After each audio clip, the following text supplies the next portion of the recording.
Vamos começar então falando do clássico deste final de semana entre Cruzeiro e Atlético. O Cruzeiro foi um mandante. O que você achou do jogo, Sarinha? Você já deu aí um spoiler? Mas o que você achou? Conta pra mim. Foi sono? Nossa, gente, pelo amor de Deus. Tinha que tomar uma água com gás, com limão pra acordar, né? O que ele fez?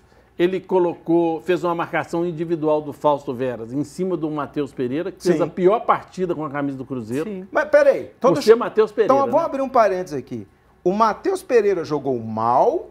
Não. Ou o meio Fausto Vera anulou e jogou bem? O Fausto Vera anulou. O Vera e o Otávio, né? Anularam muito bem. Eu acho que é uma boa discussão pra gente ter aqui. É verdade. E o que ele fez com isso? Ele aglomerou o meio de campo e liberou o Arana. Sim. Claramente ele liberou o Arana e usou o Saravia, até o Saravia entender que ele tinha que fazer primeiro uma função de marcação no primeiro tempo. As chances do Cruzeiro com o Barreal foram exatamente nas costas do Saravia. E aí depois o Saravia entendeu, leu aquilo que o Milito pediu para ele durante a semana. Eu conversei com 2 ou 3 jogadores do Atlético e foi exatamente isso que ele fez. Ele liberou o Arana, fez a cobertura do lado de lá e marcava a saída de bola do Cruzeiro com os 2 atacantes, com o Cadu e com o Paulinho lá na frente. Apesar de que falta um pouco de qualidade para o Cadu, para ser titular do Atlético ainda, ele é jovem ainda. Mas eu acho que o grande vitorioso do jogo foi o Milito, uma arbitragem perfeita. Também acho. E quando vocês me perguntaram na sexta-feira quem é melhor, Matheus Pereira ou Scarpa, tá gravado aí, eu falei, Scarpa. Gente, o que esse Scarpa jogou num espaço pequeno de campo, e ele tinha opção para fazer a jogada de letra aqui, dominava, tum-tum. Vanderlei, Scarpa jogando na direita, deu certo, irmãozinho. Você sabe que deu, né? Porque é um jogador a nível de seleção brasileira. O que esse menino jogou de bola, tá louco. Se o Matheus Pereira fazer que gol contra, aí acabava a carreira, né? E assim, eu acho que, claro, passa por mérito da marcação do Atlético no meio de campo, que anulou muito bem o Matheus Pereira.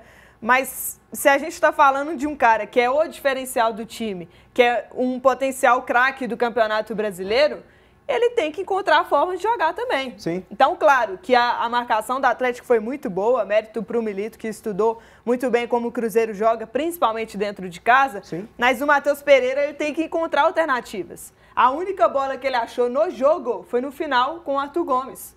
Foi o único chute que o Cruzeiro deu no gol. Foi ao final do segundo tempo, né? E é muito pouco, né? É muito pouco. E é um jogador que é camisa 10, destaque do time, ele tem que arrumar formas de se desvencilhar dessa marcação. Ô Tibúrcio, diante de tudo isso que a gente discutiu até agora, quem foi o melhor em campo para você? Cássio. Sem ser o Milito. Cássio. O Cássio foi o melhor. Cássio o melhor e depois o Scarpa. Detalhe, quando acontece isso que a Sara acabou de dizer, que o Matheus Pereira teria que buscar uma opção de jogo, isso é muito fácil de fazer, gente. O jogador, se ele tiver uma leitura de jogo, ou o treinador falar aqui, você tem uma alternativa, volta, passa a trabalhar da linha de meio campo para frente, que você vai evitar a marcação. E aí, aos poucos, ele vai chegando e tal. Ele não fez isso, ele foi neutralizado pelo Veras.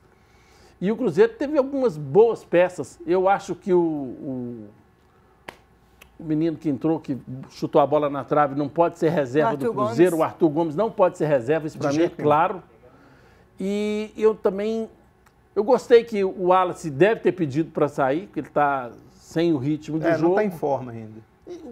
São 2 treinadores muito inteligentes. O Fernando Seabra, gente, vai ser um Levi, um Procópio que vai passar pelos 2 clubes e vai perpetuar por muito tempo em Minas Gerais. Pode escrever e me cobrar no futuro. Concordo com isso. Bem, vocês já falaram aqui, né, desse jogo, então vamos ver o que o Fernando Seabra, o grande técnico do Cruzeiro, ele disse, né, ele foi mandante do Clássico, o que ele achou da partida. Ô professor, conta pra mim o que o senhor achou do jogo. Entendo que nós tivemos aí um certo equilíbrio, embora o Atlético tenha tido mais posse de bola no jogo, foi uma posse de bola que circulou muito por trás e muito mais perto do seu gol do que do nosso, né? Então, enfim, um jogo difícil. Entendo também que esse projeto do Atlético tem um pouco mais de longevidade já, e nós estamos, durante a temporada, fazendo um processo de vamos dizer, de incorporação de jogadores. Então, é normal que tenha oscilação de desempenho individual, que tenha oscilação de desempenho coletivo, mas, repito, diante de um desafio grande hoje, enfrentamos uma equipe qualificada, organizada, muito bem treinada também, nós conseguimos, em boa parte do jogo, também ter o domínio e gerar perigo e criar boas chances. Então, é claro que a gente sempre almeja a vitória, mas é um ponto que nós temos que valorizar. A gente sempre planeja a vitória. Eu acho que essa é uma frase de impacto. E o treinador não pode falar diferente disso. Mas ele foi pego de surpresa, Sara, com a escalação do Atlético? Você acha que foi mais ou menos por esse lado? Acho que foi. E digo mais, demorou a fazer uma leitura. Porque, assim, no primeiro tempo, o Cruzeiro se saiu melhor do que no segundo. Aí você pensa, se no primeiro tempo já não foi o ideal, mas ainda assim foi bom, criou chances, no segundo vai melhorar, né? Você pode fazer substituições, você pode fazer mudanças, só que aí muda e piora. O Dineno, agora eu vou acusar aqui, o Dineno entrou muito mal na partida. O Caio Jorge também foi péssimo, né? Vamos combinar que o Caio Jorge, assim, ele só entra no time para marcar, né? Só essa função que ele faz, porque a bola ele vai disputar, ele erra, não consegue dominar, faz falta no adversário. Então, ele do meio de campo para frente não tá dando função nenhuma no Cruzeiro. É de o quê, Sara? Não, Dineno. Eu vou fazer uma pergunta pro Tibu, vocês vão ver o que vai acontecer aqui hoje. O Dineno entrou mal também. E aí o Seabra opta por mudança ali, né? Coloca o Kaique, que eu também não faria, particularmente, né? Mas enfim. E aí ele poderia, pro segundo tempo, fazer uma leitura do que o Milito aprontou para cima dele. Mas aí ele não consegue. E quando ele diz que o Cruzeiro teve um grande domínio no Clássico, Seabra vai me desculpar, eu admiro seu trabalho, admiro o que você tem feito no Cruzeiro, mas grande domínio só se você viu outro jogo, porque eu não concordo com isso. Acho que dentro da proposta de cada um, o Milito se saiu melhor e você, infelizmente, faltou uma mudança um pouco mais drástica, talvez, para tentar também surpreender o Milito, né? Na fala do técnico do Fernando Seabra, ele falou dessa questão de ir colocando aos poucos os novos atletas. Foi uma alfinetada no Pedrinho?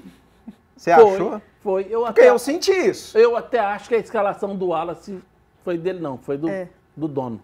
Pois é. Inclusive, a insistência no Caio Jorge, para mim, a única coisa que justifica é isso. O chefe mandou, mandando. Né? E ainda com relação ao Kaique, eu ainda acho que ele tem uma justificativa, porque o Kaique marca mais do que o Marlon. E ele sabia que o Scarpa estava jogando ali. Se ele coloca o Marlon solta, né? Aí o Scarpa destrói com o jogo. É juventude. E ainda falando do Cruzeiro, já a gente traz o lado do Atlético. O lateral esquerdo, o Marlon, se mostrou surpreso de ter começado o Clássico no banco. E quando entrou, foi para substituir o Vidalba, que é o zagueiro do time. O que você achou dessa decisão aí do Seabra, Sari? Todo mundo ficou surpreso, foi só ele, não, nós também. Pois é, e fora que assim, quantas vezes que o Kaique conseguiu subir, né? Passar do meio de campo? Poucas vezes. O Marlon, para mim, ele tem um pouco mais de coragem, um pouco mais de assertividade lá na frente, né? E tanto que ele e o William têm um dinamismo muito bom, né? O Marlon cruza para o William cruza para o Marlon, então eles têm essa troca muito positiva e o Marlon costuma subir mais. Nesse jogo de sábado, o Kaique pouco fez, né? Ofensivamente, acho que defensivo ele fez um grande trabalho, inclusive o que assim, não fez o Atlético vencer nesse jogo foi muita defesa do Cruzeiro. Sim. Porque do meio para frente não fizeram uma boa partida. Mas eu confesso também que não esperava essa decisão do Seabra com o Kaique como titular e depois ainda coloca o Marlon como um zagueiro, né? Enfim, é uma declaração que a gente tem que ficar atento, né? Essa declaração do Marlon, para ver como que vai ser nos próximos jogos. Porque quando um jogador fala assim, fica meio esquisito, né? Tá dando uma fissurazinha assim, né? Pois é, mas ele tinha que lembrar disso quando ele foi expulso à toa 2 vezes que o treinador ficou do lado dele. Sim, com certeza. Exatamente. Olha só, Tiburcio, notícia importante aqui. O Cruzeiro informou nessa segunda-feira que realizou a inscrição, né, dos atletas Cássio, Caio Jorge, Lautaro Dias, Matheus Henrique e o Wallace para Sul-Americano. Sobe, vai pegar um Boca Júnior, né? O Peralta ainda vai esperar um pouquinho, né? Mas olha só, grandes nomes para um campeonato difícil, onde o Cruzeiro tem chances de ser, sim, campeão e ter um acesso direto na Libertadores do ano que vem. Importante, né? Importante. Agora, esses 2 últimos jogos do Cruzeiro tiram um pouco aquele nível de motivação que o Cruzeiro vinha tendo no decorrer do Campeonato Brasileiro. A derrota em casa para o Fortaleza e esse empate com o Atlético com o sabor de o outro foi melhor. Isso, ou com amargor, né? Não é nem sabor, é um amargor que o Atlético foi superior. E vamos e convenhamos aqui, sem Hulk, sem Vargas. É complicado. Daqui a pouco a gente tem a lista de relacionados. E você aí de casa, o que você achou desse clássico?